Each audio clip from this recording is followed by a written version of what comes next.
metodológicamente tiene que ser 20 puntos para 20 cuestiones.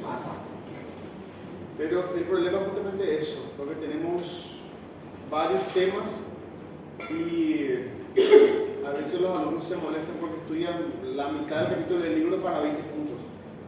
Entonces, mucho contenido para pocos puntos. Entonces, es un tema metodológico a discutir.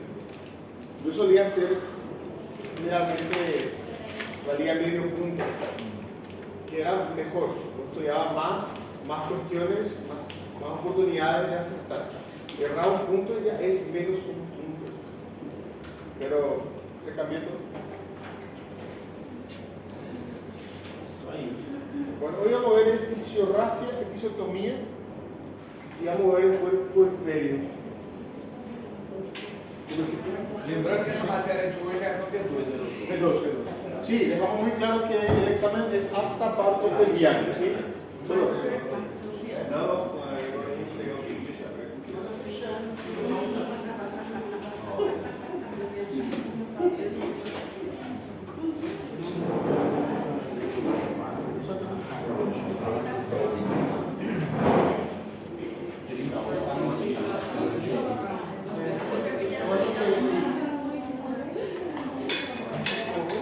¿Qué entienden por episiotomía y episiografía?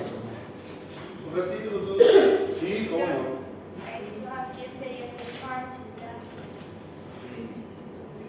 Fisiotomia vem de episódio, né? Anatômico. Epicio viene o sea, tomía viene del corte, ¿sí?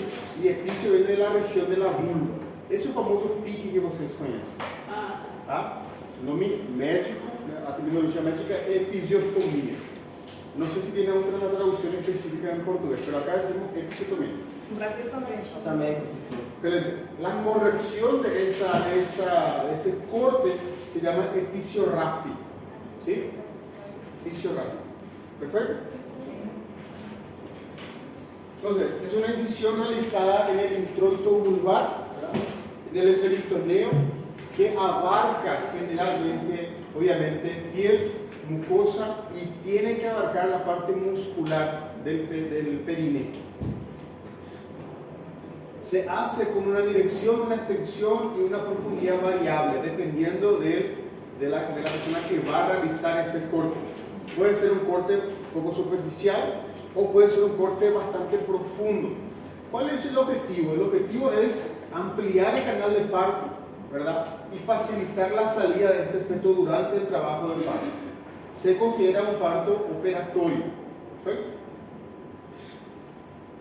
Y la episiografía es la restauración, la sutura, la corrección de esa episiotomía. ¿Perfecto? Entonces, para eso tenemos que saber la anatomía de la región vulvar, ¿sí? Tenemos un plano muscular en ese sitio. El plano profundo está formado por el elevador del ano. El plano medio, el transverso profundo del perineo. Y el plano superficial, compuesto por estos músculos: esfínter externo, transverso superficial, el bulbo cavernoso y el isquio cavernoso. ¿Sí? Es importante reconocer estos músculos. ¿Por qué? Porque su correcto afrontamiento va a permitir que esta mujer tenga de igual manera todo lo que tuvo hasta ahora antes de la episiotomía. Me explico. Relación sexual, ¿sí? Después no tiene que tener dolor, no tiene que tener una cicatriz, obviamente, ¿verdad? Porque muchas veces este corte, este pique que se hace repercute en la vida sexual de la mujer. ¿Entienden? Se queda con una amplitud vaginal, ella no siente placer debido a eso, ¿sí? Debido a la mala sutura de ese episodio. O a veces se queda un dolor crónico, ¿sí? O muchas veces cicatrices, ¿sí? Entonces es muy importante afrontar plano con plano. Imagínense la situación: ustedes se van para un parto vaginal y la persona que hace la episografía tiene dificultad para corregir el esfínter del ano. ¿Qué consecuencia va a tener esa mujer después de eso? Não vai conseguir segurar. Va a tener una incontinencia fecal. Y eso es gravísimo. Imagina você não poder ir no banheiro à vontade. Tem que correr para o banheiro para fazer. É terrível. Essa é uma das razões de por que foi restringido essa episiotomia. Tá? Y en el Brasil creo que es considerado una violencia obstétrica, ¿verdad? Este es el plano muscular, vemos lo que es el orificio vaginal, ¿sí? Y el orificio anal. Entonces vemos todo el plano muscular acá, ¿sí? El músculo cavernoso, ¿sí? El transverso, el elevador ano, entre todo eso, ¿sí? Lo correcto siempre es hacer esta episiotomía, si es que se va a realizar, ¿verdad? Hay tres tipos, una que es acá, una que es acá y otra que es acá. Vamos a ver las tres en sí, ¿sí? Cada uno con sus riesgos, sus beneficios, sus pros y sus contras.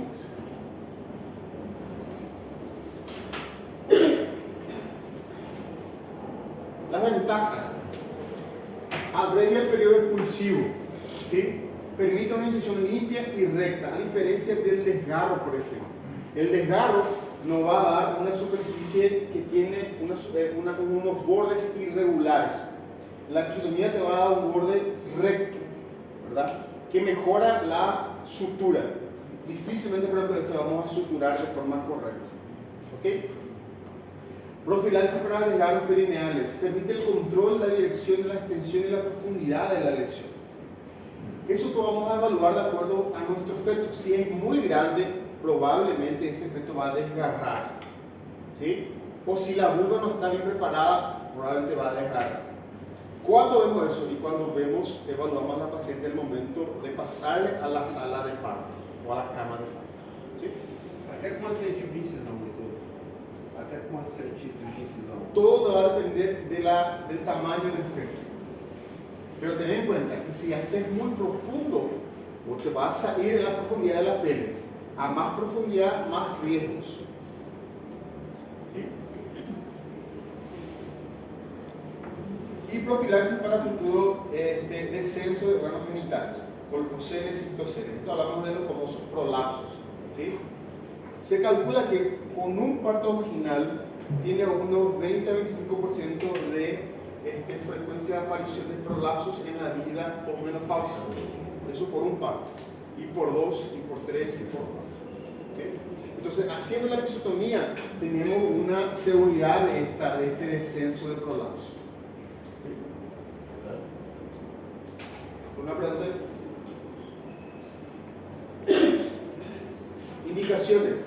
Dejando bien claro, estas indicaciones son restrictivas, no son a todas las pacientes, ¿sí? Son solamente en pacientes selectivos. Nulíparas más engañosas, ¿sí? Parto pretérmino, partos operatorios, ¿verdad? Que van a utilizar forceps o vacuum muchas veces, ¿sí? Estrechez del introito vulvar, presentaciones con diámetros aumentados. ¿Se acuerdan de la presentación de cara, del parto de cara? Esa, por ejemplo, es una indicación donde está el diámetro aumentado. Anomalías pélvicas y sufrimiento fetal. Son pocas las indicaciones que tenemos para realizar esta episiotomía, ¿sí? Tipos.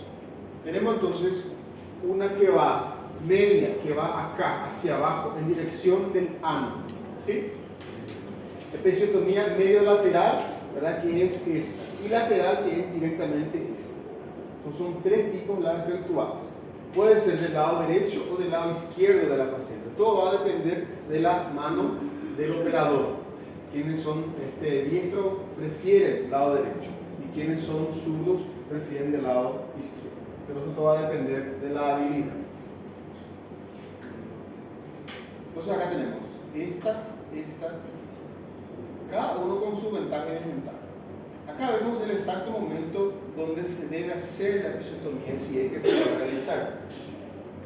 Cuando vemos que la cabeza descendió, pasó el cuarto plano y está entreabriendo la vulva, como vocês dizem, está coroando, tá? Um pouco depois desse evento, essa porção aqui vai ficar tipo quase que transparente, de tanta elasticidade que vai sofrer, tanta pressão. Vai ficar mais ou menos como essa porção da mão aqui, fininha, né? E quase pálida. Esse é o momento de fazer a episiotomia. Tá vendo? Não? Sim.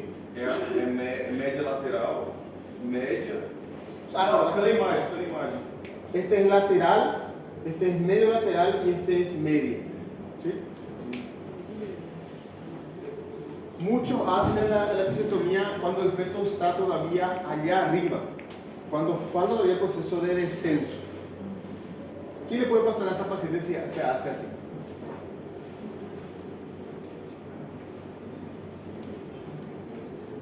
O que pode acontecer com essa paciente? Antes do descenso, já fizemos a episiotomia. Sangramento excessivo. Isso, vai sangrar de forma excessiva, é innecessária, vai estar aberto, né, uma brecha, obviamente, na mucosa que pode ser infectada. Lembrem sempre que a mulher vai defecar nesse momento. Por quê? A cabeça está comprimindo tudo que está lá dentro, tanto a bexiga como o reto. É como se fosse a gente exprimir aquela pasta dental. Já fizeram uma vez, né? Aperta aqui e sai. E justamente vai sair material fecal nesse momento. Por quê? Porque a cabeça está comprimindo o reto. Então, fazer uma episiotomia perto desse material, obviamente, é contraproducente. Aí outra pergunta. Fíjense. Episiotomía mediana. Vamos a evaluar cada una. ¿Sí? Se secciona entonces el rafter perineal desde la horquilla vulvar hasta unos 2-3 centímetros de lado. Tenemos entonces la horquilla vulvar y acá está el ano. Este se requiere acá. ¿Sí? ¿Cuál es el inconveniente? Que muchas mujeres tienen el pene corto. Consecuentemente no da para ser muy profundo. ¿Sí? Ventajas. Es fácil de realizar. ¿Sí? Es menos sangrante. Tiene poco dolor en el puerperio y tiene un buen resultado estético. Acá prácticamente no queda ninguna cicatriz porque casi todo es mucosa. Y la mucosa es rica en vascularización. Se cicatriza rápido. Ejemplo, a gente machuca os lábios, amanhã, dia seguinte, já está quase todo curado. Isso pela vascularização. A mesma coisa acontece aqui.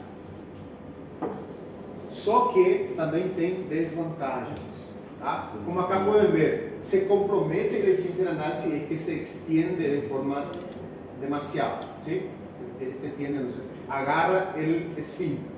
Obviamente tenemos entonces consecuencias de dificultad para controlar el esfínter y la contaminación consecuente de la herida, ¿sí? Entonces, no se debe realizar con periné corto, ¿sí? Y se aconseja en aquellos casos que precisen una pequeña incisión nada más. En los partos domiciliarios, no Brasil também tem aquelas doulas antigas que fazem o parto em casa. Sim, sim. Parteira. As parteiras aqui no Paraguai geralmente fazem o corte desse tipo. Fazem para baixo.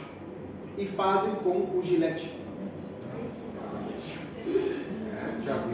Não é assim não. Oi? Ela não é assim, mas não. Por isso como se diz, é muito perigoso esse parto. Não necessariamente. Tem, às vezes, mulheres que a gente não tem acesso, pode ser que aconteça assim. Sim, claro, não temos que ser muito... Acontece isso. Eu já vi, por exemplo, uma menina de 16 anos aberta completamente, quase chegou ao esfíncter anal. Então, a vida dessa mulher não tem quase nenhum sentido na vida sexual, porque ela praticava o ato sexual e era muito amplo essa região, né? Ela não sentia nenhum prazer. Então a gente fez uma cirurgia estética, fechamos de novo o peito, dá para fazer. Só que tem o seu processo. Então, voltando ao tema, as parteiras fazem então esse corte para baixo, justamente pelas vantagens, né? Menos sangrante, mais estético e fecha sozinho que faz, dependendo da... A qualidade de vida dessa paciente que vocês estruturaram foi recuperada, doutor? Sí, a autoestima melhorou muchísimo. Muchísimo. Ok, y se hace de esta forma, fíjense. Y después se sutura plano por plano, capa por capa. Capa muscular por capa muscular. Plano mucoso, mucoso. ¿Sí? Generalmente la persona que no tiene mucha experiencia hace en un solo plano todito y con un solo hilo. Y hace otra vez con puntos seguidos, ¿verdad? Y lo ideal es hacer puntos separados. Ejemplo, el plano muscular hace con planos separados. Tenemos el plano muscular, hace punto aquí, punto aquí, punto aquí, punto aquí. A outra em cima, a submucosa, de novo, fazer um ponto aqui, ponto aqui, ponto aqui. Separados. Sem Por quê? comunicação. É? Sem comunicação. Um com o outro sem encostar. Não. Quando ponto separado, sabe o que é. E ponto seguido, sabe o que é. Simples. Ponto simples e ponto contínuo. Simples. Vocês falam. Simples y continuo. ¿Por qué hace puntos separados acá? Porque como pueden ver, es una mucosa, tiene líquido, o sea, es una sustancia que va a acumular mucho líquido. Aparte que tiene la orina que va a hacer pipí y tiene también los bloques que van a salir. Entonces sí o sí va a estar húmedo. Humedeciendo la herida se puede deshacer, ele pode soltar. Então, se fizer pontos contínuos, solta um ponto e essa ferida vai ficar aberta. Fazendo pontos separados ou simples, como você fala, solta esse, mas os outros seguram aí. Tá bom?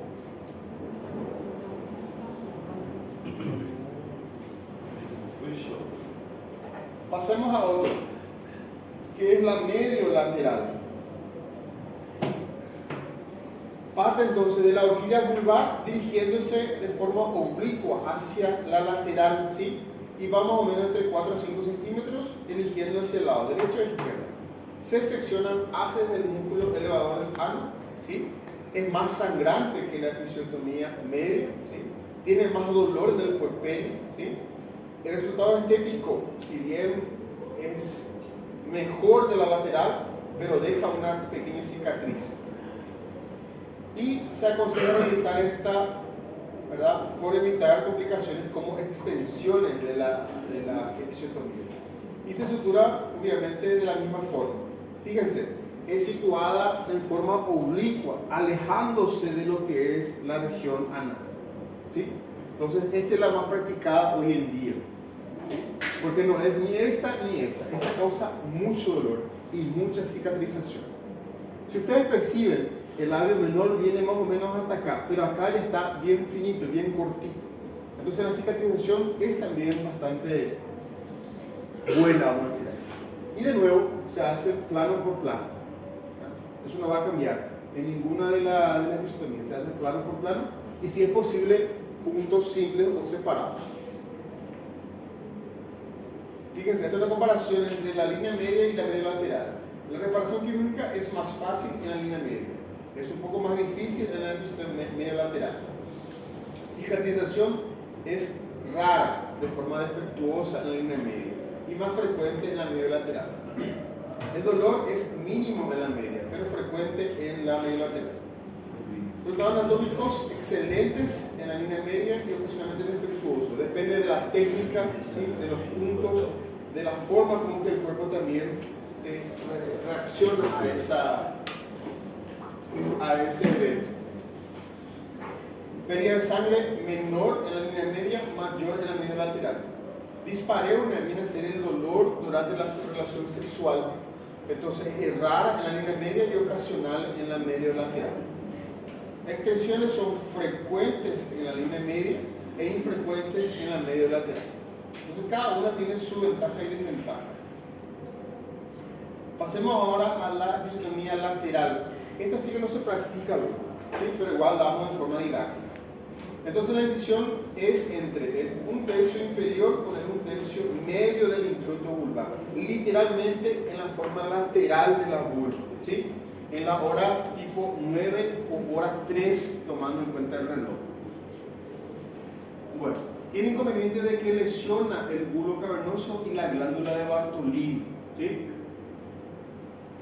Si ustedes recuerdan, la glándula de Bartolini está más o menos en esta localización. Y muchas veces la episiotomía lateral lesiona eso, ¿sí? La glándula de Bartolini servía para qué? Lubrificación. Entonces, fíjense en lo que vamos a estar, ¿verdad?, haciendo si es que esa mujer tiene esa lesión de la glándula de Bartolini. Tiene mayor sangrado, ¿sí? Cirugía estética, o sea, la parte estética deja mucho que desear, ¿verdad? Y el dolor postoperatorio es muy frecuente, entonces no se recomienda realizar, ¿sí?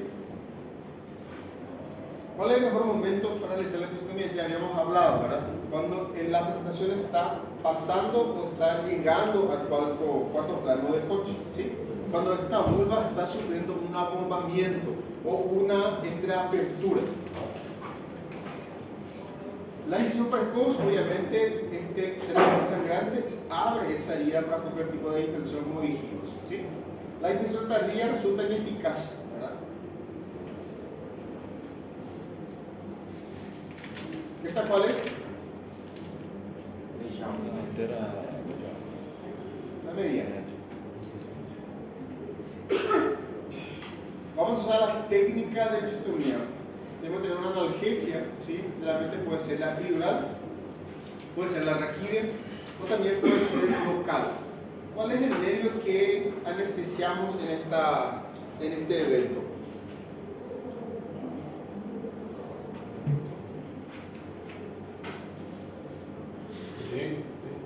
Qual é o nervo que é anestesiado nessa episiotomia de forma local? É? Pudendo interno. Como achamos o nervo pudendo interno? E basta como fazer o toque, levar aos lados o dedo, e vamos sentir uma pequena saliência óssea, né, na região média do troide, chamado de espina ciática. Essa espina ciática serve de referência para encontrar o nervo do dedo. Então, fazemos. Aqui do lado vai estar. Aqui. Estão vendo essa saliência aqui? Colocamos o dedo, achamos ela e afastamos o dedo mais ou menos. E nessa região colocamos a injeção para anestesia. Injetamos, obviamente, a lidocaína 2% sem epinefrina e vamos fazendo tipo raio de bicicleta nesse ponto. Introduzimos a seringa e sem tirar tudo, vamos fazer a anestesia desse tipo, para pegar o máximo possível de tecido, tá? O efeito em si é bem rápido, tá? E depois é para fazer já a episiotomia.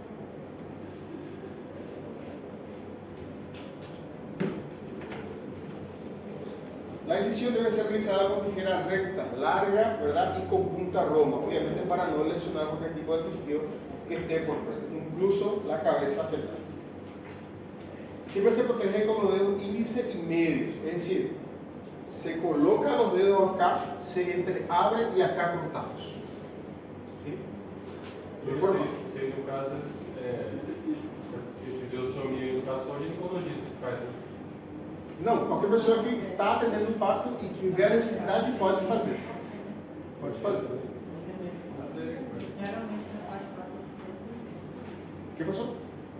Está falando que os enfermeiros fazem também. Enfermeiros não sei, mas aqui a gente tem uma categoria de licenciado que chama-se obstetras. Sim, enfermeiro obstetra.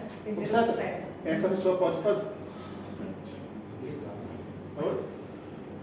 Sim. Sim. Então, coloca, né, abre os dedos e aí corta entre os dedos.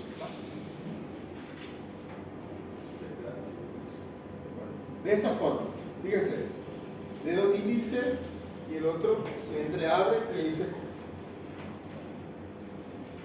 Luego viene la fisiografía. Tengan en cuenta que tenemos que identificar las estructuras afectadas, tenerse obligado de no dejar espacios muertos, es decir, cerrar toda la herida, aproximar cuidadosamente todas las capas anatómicas con la correspondiente, ¿sí?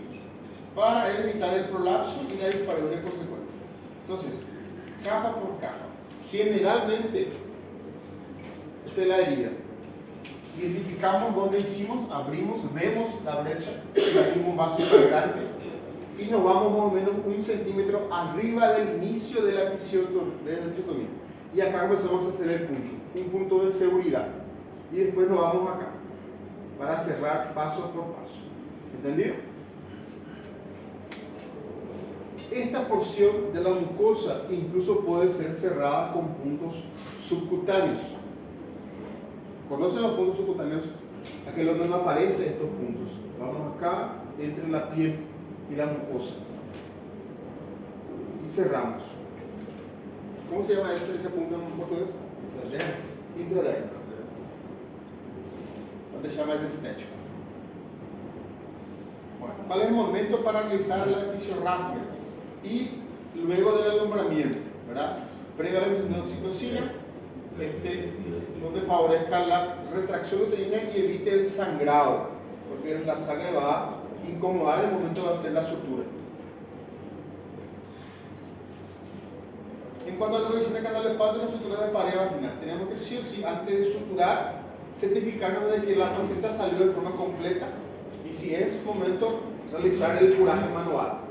De nada vai adiantar suturar e depois ter que colocar de novo a mão para verificar, por exemplo, a integridade do colo do útero em si. Fazer tudo isso e, por último, fazer a sutura. Tá? Antes de suturar, es imprescindible explorar el canal vaginal, verificar todas las paredes, que no se formen hematomas, que no ocurran sangrados que pueden pasar desapercibidos. Y hacer la sutura con un material obviamente absorbible, ¿verdad? Para que ese punto no tenga que ser retirado posteriormente. Puede ser caldo, puede ser vicryl, puede ser cualquier tipo de hilo que sea reabsorbible. Entonces, generalmente se usa el cálculo crómico, ¿verdad? Que aumentan el tiempo de permanencia de esta sutura en la mucosa. Punto corrido versus puntos separados. Acá dice que no hay diferencias, pero sí las hay. En los planos profundos tenemos que hacer puntos continuos, ¿sí? Podemos hacer. Y los planos superficiales, puntos separados. La sutura de los músculos perineales, generalmente, es muy delicado. Y tenemos que hacer en uno o en dos planos generalmente. Sobre todo, respetar los músculos. Acá, por ejemplo, tenemos un músculo bulbo cavernoso, ¿verdad? Que controla el esfínter vaginal, el tono vaginal. Nosotros estamos hablando de pompoarismo, esse músculo que fortalece. Então temos que cuidar ele para não ter uma amplitude vaginal e impedir a relação sexual dessa paciente. Y la sutura de la piel se hace con puntos de nuevo separados y caldo fino, ¿verdad? Y a veces podemos hacer sutura intradérmica. Entonces acá está suturado, ¿verdad? Se sutura plano por plano, capa por capa, y después se cierra esto. De esta forma. Bueno. En cuanto a los cuidados pooperatorios, para ayudar a esta cicatrización, se tiene que lavar esa región, mantener, si es posible, seca y limpia, ¿sí? No es necesario ningún tipo de solución en ese momento, aparte del agua o suelo fisiológico. No es para poner yodo, no es para poner mercurio, no es para poner agua oxigenada, no es para poner nada, ¿sí? Solamente mantener seco y con eso es suficiente para que se cicatrice. Complicaciones de este evento. Podemos tener una incisión dolorosa, ¿sí? Dolor al caminar, al hacer pipí, al defecar, ¿sí? Hematomas, ¿verdad? O trombos vulvovaginales, pero eso evitamos con la verificación íntegra de esa capa. Infecciones a la cual ofrecemos antibióticos de forma profiláctica, ¿sí? Y otro, el último, es la disección, es decir, la apertura de esta sutura también es posible. ¿Cómo evitar? Con una buena técnica. No hacer puntos muy transfixiantes y tampoco muy flojos. Hacer puntos medios, ¿sí? Con una fuerza adecuada. Y obviamente reforzar ese punto con 2 o 3 puntos, si es posible, extras. En cuanto a la patología del puerperio de infecciones, tenemos entonces que podemos tener una infección del perineo. Producida entonces por solución de continuidad en los niveles de la pelvis a través, ¿verdad?, de la episiotomía o desgarros. Clínicamente no se caracteriza por presencia de dolor, rubor y a veces secreción purulenta, ¿sí? Y la fiebre muchas veces aparece de forma moderada y tardía. Estas infecciones es poco común, casi no aparece. ¿Por qué? Porque es una región, como dijimos, que cicatriza rápido. Tiene que estar muy infectado como para que esto evolucione a una complicación. De igual manera tenemos infecciones simples que es limitada a la piel, ¿sí? Después tenemos una infección de la fase superficial. Acá se va profundizando esa infección y llega, por ejemplo, hasta la pared abdominal, ¿verdad?, a las piernas, causando edemas, causando más dolor. Luego tenemos la necrosis ya de la fase superficial. Esto ya es mucho más grave. Tiene gran potencial de pasar a una septicemia, por ejemplo, y obviamente a una muerte materna. Pero como les dije, es infrecuente. El tratamiento va a depender justamente de la lesión, si es superficial, ¿verdad? Si es abarcado un plano más profundo.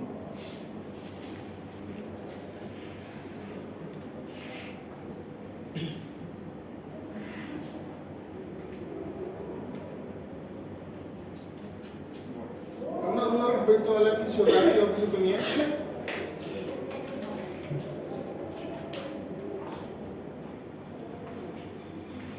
Ninguno. Excelente.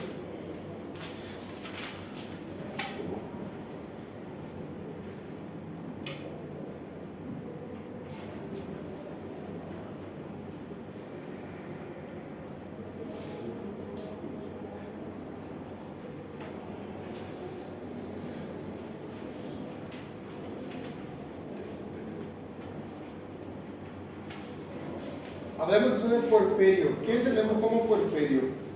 Período pós-parto. El periodo posparto es el alumbramiento. Verdade. Período pós-alongamento. Exactamente. ¿Se acuerdan de los tiempos o de los periodos? Primero era alumbramiento de dilatación, después descenso y expulsión, el parto propiamente dicho, después pasaba el alumbramiento que dimos el lunes, ¿sí?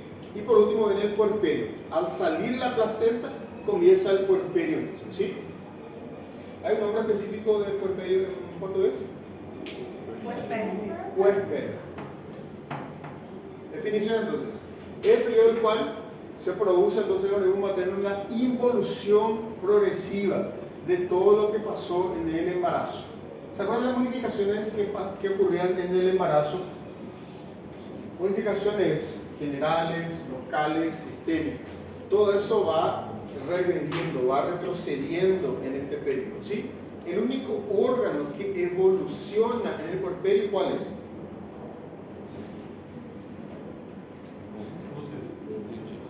Tú también evoluciona. Que não evoluciona? Evoluciona. Os seios. As mamas. As mamas evolucionam. Tá? O resto involuciona, ou seja, ela volta ao que era normalmente. Tá bom? Entonces, se inicia inmediatamente después del alumbramiento placentario. O sea, sale la placenta y comienza el periodo del puerperio.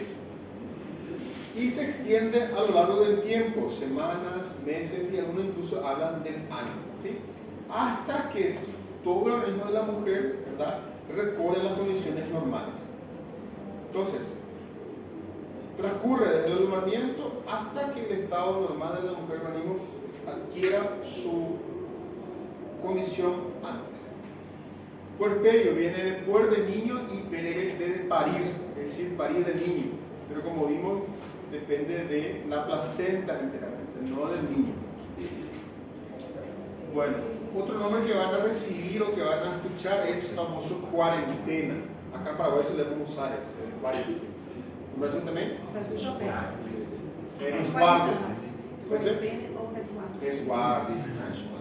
Exacto.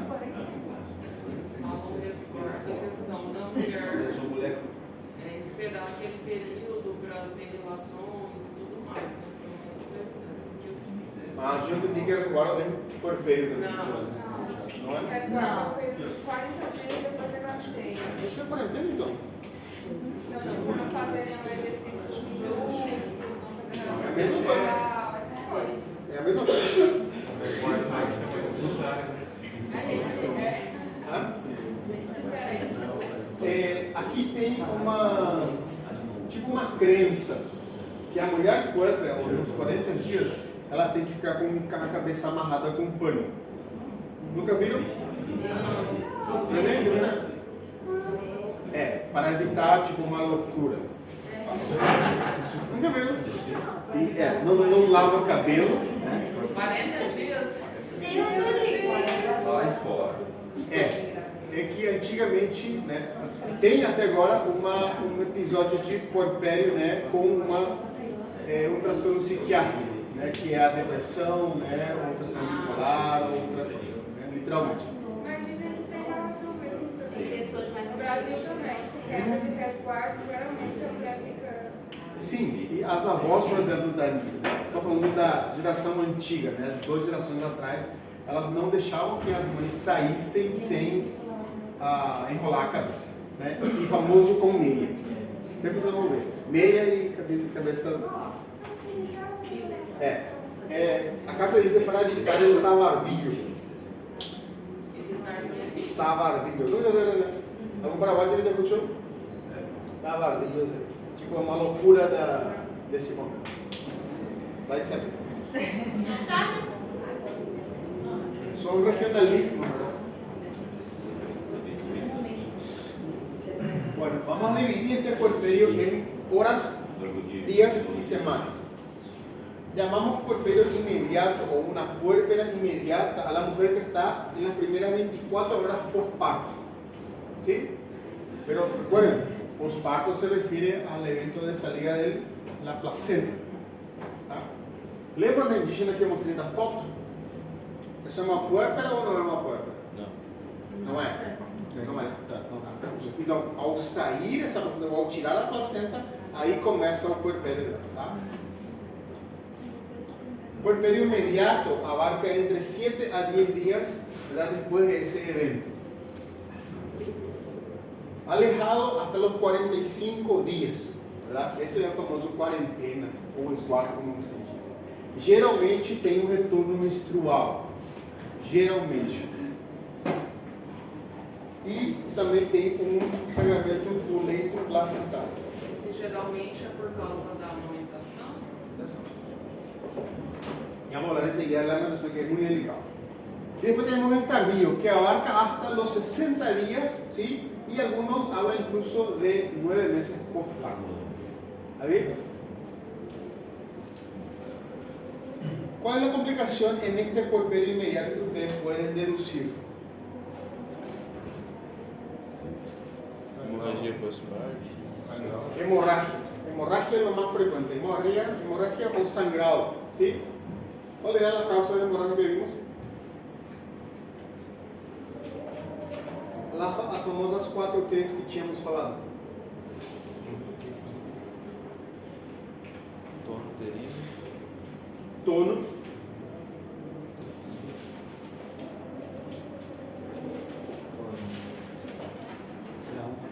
Trauma. Trombina é o último. E falta um que é tecido. Tá? Então são as 4 causas mais frequentes de hemorragia. E elas estão aqui. Tá? Então, trauma, tecido, trombina e tono. Né? Perfeito. No imediato, o que pode acontecer? Pode acontecer o sangrado? Pode, só que com menos frequência do que esse imediato. Aqui, por exemplo, pode acontecer infecção? Pode, só que é menos frequente do que esse. Aqui tem mais infecções, por exemplo. Tá? E aqui, no alejado, infecção, outro.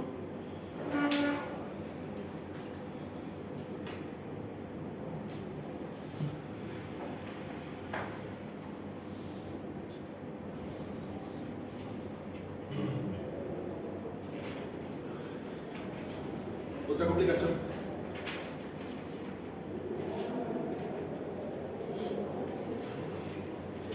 Sobre a infecção. Falta de retorno menstrual. Excelente, depressão. Tenham em conta que é um momento bem complicado para a mulher, né? Ou seja, para um casal mesmo. Imagina a situação.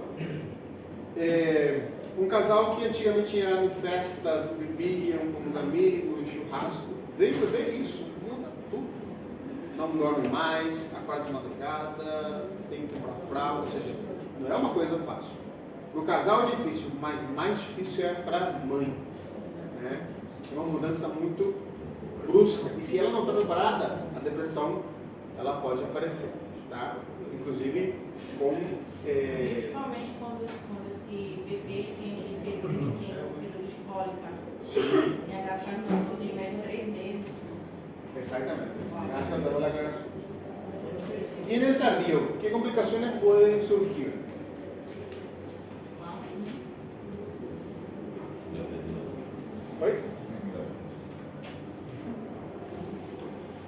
Nadie.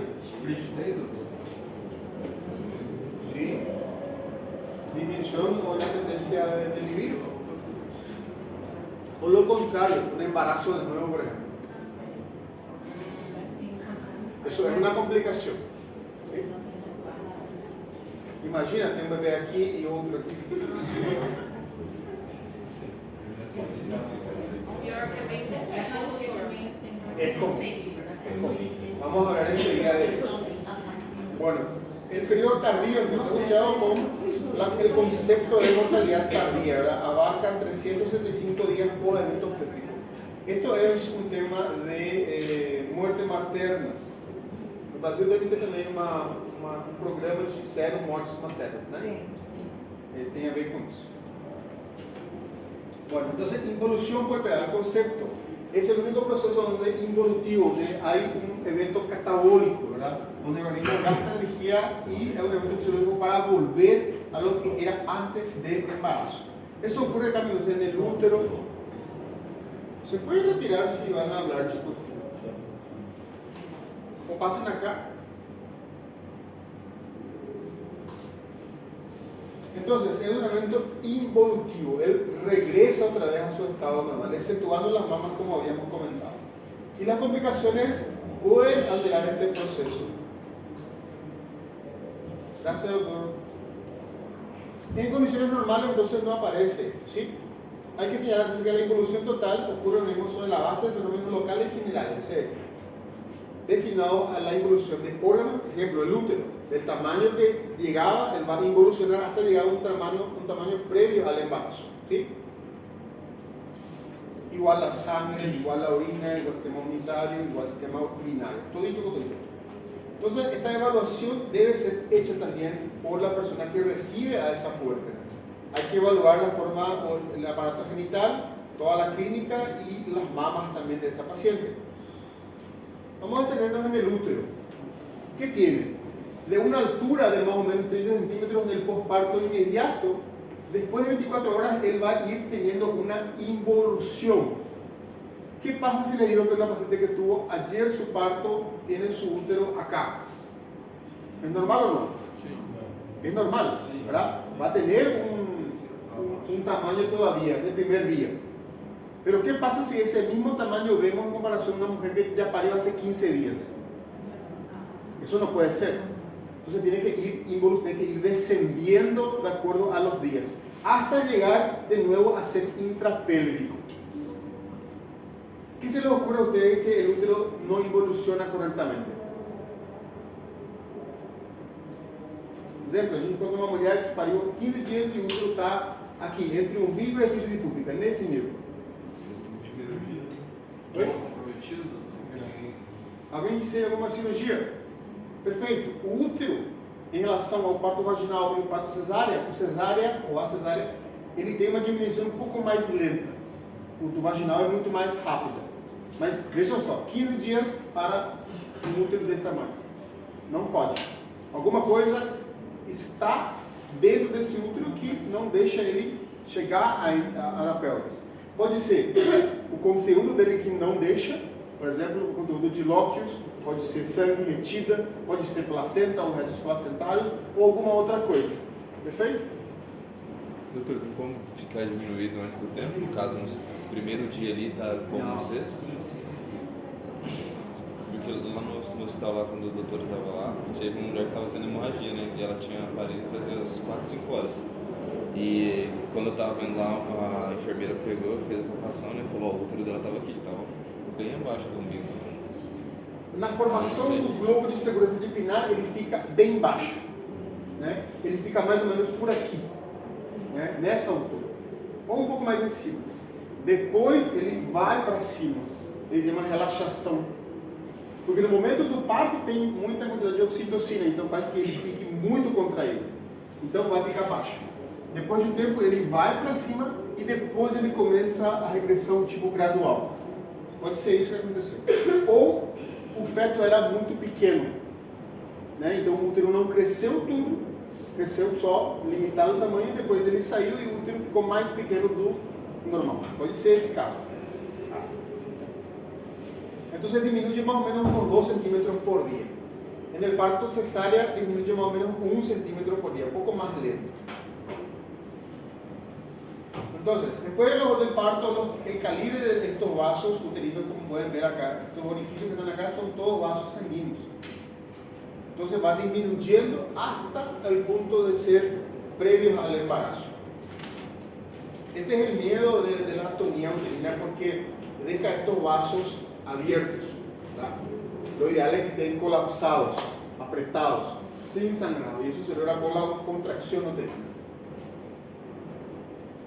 Bueno, ya habíamos hablado sobre este. Acá hay lo importante. La mujer en el momento del posparto inmediato, después de la placenta, intentamos que ella succione el pecho del bebé, né? Começar uma amamentação precoce, né? O apego precoce. Já ia perguntar, era isso mesmo.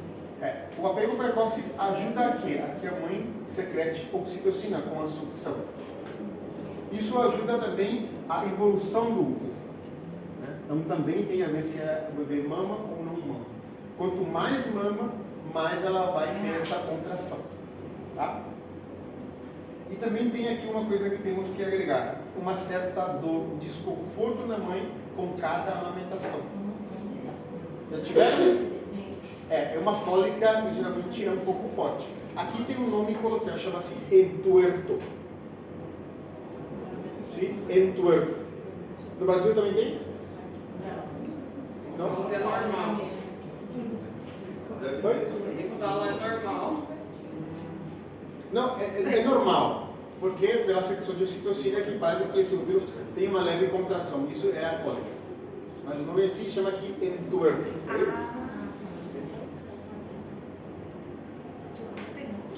Bueno, el peso de este útero va a ir disminuyendo, ¿verdad? De 1 kilo, 1 kilo 200, va disminuyendo cada semana, hasta más o menos tener 670 gramos en la 6ª semana.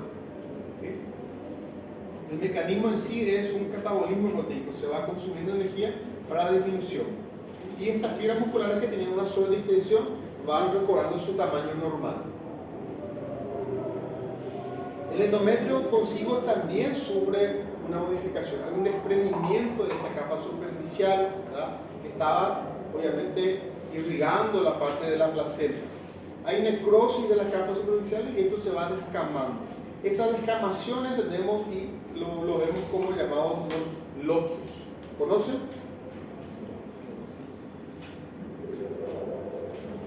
Son estas sustancias que están viendo acá, o sea, la descamación de ese endometrio usado. Vamos a ver enseguida.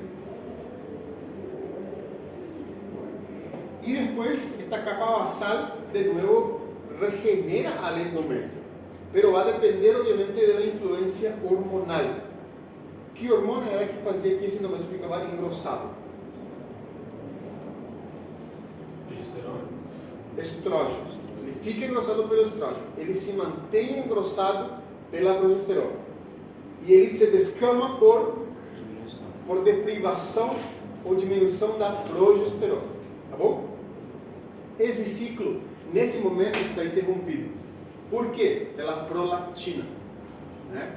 Então a prolactina faz com que a mãe tenha leite e a ocitocina faz com que esse leite seja ejetado. Perfeito? Durante essa amamentação, a prolactina vai estar elevada. E aí vamos falar do tema da gravidez, que a doutora falou que é muito comum na etapa de puerpério. Com essa prolactina elevada, o que temos? Temos a interrupção desse ciclo. A mulher, então, não menstrua e também não ovula. Perfeito? O que acontece depois de 6 meses, 7 meses? O bebê começa a consumir alimentos, né? A diminuir o período de amamentação, a diminuir as horas de sucção.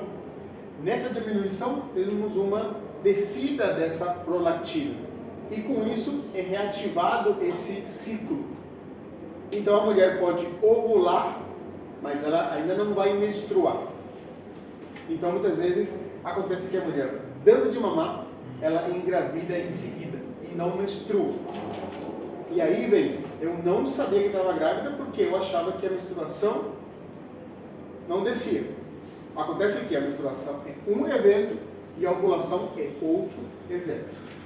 Perfeito?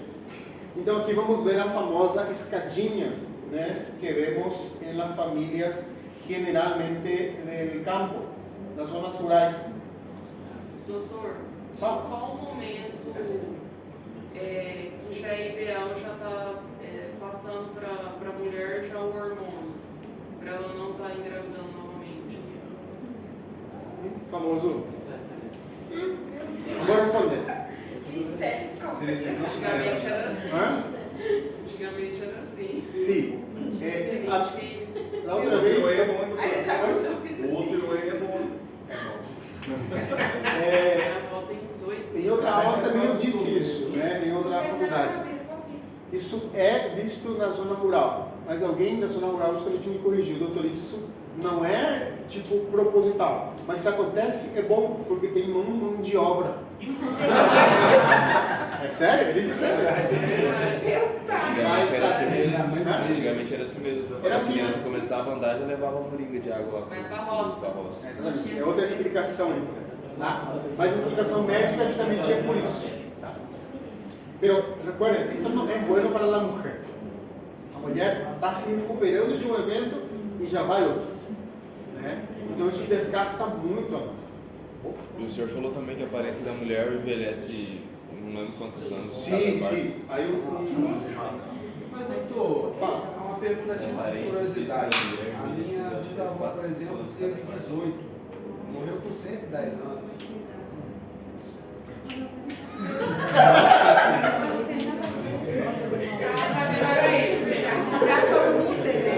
imagina se tivesse mais anos, né? E morreu de 40. Pero ahí entra a ver muchas cosas. Los antiguos, o sea, antiguos vamos a decir así, que la época de la fazenda, de la parte rural, ellos trabajaban más, tenían una vida más sana, ¿verdad? No había mucha influencia de alcohol, de azúcar, ¿verdad? Entonces, son épocas distintas, diferentes. Eles plantavam e consumiam aquilo lá, orgânico, né, digamos assim. Natural, né? Respondiendo a la doctora preguntó cuál es el momento de la planificación familiar para evitar justamente essa gravidez antes. E justamente é no pré-natal. A gente acha que é no momento do parto. Acontece que no momento do parto a mulher não quer saber nada de ninguém a não ser do feto. Né? Todo mundo sabe. Nasce o bebê e ela vira e pergunta: tá bem? Tem todos os dedinhos? Tá? Como está? Ela quer ouvir ela chorar. E nesse momento, se você fala com ela, como te vas a cuidar? Qual é o método de... Não quer saber nada. Você oferece para ela um sorvete e ela vai aceitar. Está num estado de psicose, ou seja, um evento de muitas hormonas que não é o momento para perguntar isso. Então, del pré-natal já devemos começar. E esse é o problema, porque o pré-natal é mal feito. Você tem uma menina de 15 anos que engravida, já é um erro. Ela não escuta, não faz o pré-natal, não quer saber nada, tem feto, ou tem por cesárea, e depois de 6 meses, outra gravidez. Doutor, as orientações também podem ser no puerpério, na volta, no É. retorno à unidade de saúde. Mas ela volta. Depende da mulher, a maioria. Esse é o problema. Então, em vista de resolver esse tema, aqui no Paraguai foi, então, uma das razões para abrir as famosas USFs. No Brasil também tem? Sim. Tem. Elas devem ser encarregadas de ir, inclusive, casa por casa, para fazer isso. A visita domiciliar. Né? Então, nosso país ainda está caminhando nisso. O ideal é que aconteça isso. Perfeito. Entonces, la córvora, si tiene buena nutrición, ¿verdad? La hemoglobina de estos tiene un nivel adecuado, lo que también no pasa en nuestro medio porque tiene una anemia. Hablamos también de los cólicos uterinos cuando da de mamar, que cuando entuertos. Y después pasamos al cuello uterino. Este también se va modificando, ¿verdad? En el inmediato se queda blando, con una dilatación importante, ¿verdad? Hay una salida de secreción a su través que después se va cerrando. Este cierre del cuello uterino es muy importante porque Si se queda abierto por mucho tiempo, va a permitir el ascenso de bacterias, ¿verdad?, a infecciones. Entonces es necesario que se cierre temprano. De nuevo vamos al puerperio. Tenemos una paciente de 15 días de puerperio, hacemos el tacto, ¿verdad?, y ese continúa abierto y la secreción es fétida, por ejemplo. Obviamente está infectado. Entonces tenemos también que tener cuidado con eso. Bueno, este es un corte transversal del útero, ¿verdad? Durante el parto, 8 días después y acá con más días. El tamaño va disminuyendo, la luz se va acortando más y finalmente pasa a esto, ¿verdad?, a no tener casi ningún tipo de secreción que sale de dentro. La vagina también sufre una evolución, va disminuyendo entonces las células, ¿verdad?, se va descamando y obviamente después adquiere otra vez entrofismo, es decir, el tono muscular. En cuanto al retorno menstrual, sin la lactancia, esta menstruación o sangrado aparece en 45 o 60 días, sin amamentación. Con la lactancia, esto aparece en el mínimo de 6 meses. Y ahí está el riesgo, ¿verdad?, como dijimos, de la ovulación. Todo va a depender de la condición individual de cada paciente. Del mismo modo vamos a tener la salida de una secreción a través del útero, cuello, vagina, que se llama loquios. Este loquio viene a ser un fluido, un líquido, ¿verdad?, que tiene ciertas características. Está formado por cierta cantidad de sangre, de decidua, de eritrocitos, células blancas, ¿verdad?, bacterias que van siendo expulsadas. Ellas van siendo expulsadas debido a la contracción del útero y a la disminución del tamaño. Y tienen esta apariencia. Primero son tipo sanguinolentas y va perdiendo entonces su consistencia hasta ser más o menos de esta calidad, ¿verdad?, un amarillo. Tiene también un olor característico que es a lavandina o a aspergo, ¿verdad?, el famoso agua sanitaria para ustedes, ¿verdad? Y obviamente, si tiene fetidez es por alguna razón, generalmente es por infecciones. El color, como ya dijimos, va cambiando de un color oscuro hasta ser más claro, rosado y hasta desaparecer. Los primeros días entonces va a ser puramente sangre, ¿verdad?, en poca cantidad. Y después va a ir disminuyendo de cantidad y de calidad. Cantidad, del primero al quinto día, 800 a 1000, ¿verdad?, y el resto propio pasa a ser 1500. Duración entre 15 a 45 días. Si termina pronto o si no sale ninguna secreción, tenemos que ver esta patología, se llama loquiometra. Es decir, que el útero después del parto tiene una secreción propia. Eso debe salir. Si no sale, quiere decir que este cuello se cerró muy prontamente y acá se acumuló. ¿Se acuerdan de la paciente que venía de 15 días y el útero estaba aumentado? Una posibilidad es una retención de ese lote que no sale. Esto sucede muy frecuentemente en las cesáreas programadas. ¿Por qué? Porque el cuello no se abre en esas circunstancias, ele permanece fechado. Você vai, marca a cirurgia, opera e vai. Como evitar esse loquiometra? E quase antes da sutura do útero, ao fazer a incisão, é colocada uma pinça para dentro do colo do útero e é aberto isso, é forçado mais ou menos. Tá? Isso é a forma de evitar então esse loquiometra. Entonces, va cambiando de consistencia, de calidad, de cantidad sobre todo. Es esto. ¿Alguien ya vio? ¿Ya? ¿Se lembra? Y ahí tenemos la involución de este sitio placentario, ¿verdad? Donde se insertó la placenta es como si fuera una herida reciente. Y eso tiene que ir involucionando, disminuyendo. A veces se forma un tumor en ese sitio. Se llama justamente tumor de sitio placentario. Y tiene la particularidad de que este continúa sangrando y continúa secretando beta-HCG. E incluso en ocasiones puede llegar a una malignidad. ¿Ya? Pero es raro. pero puede suceder. ¿Le parece si damos una pausa? Sí. Bueno.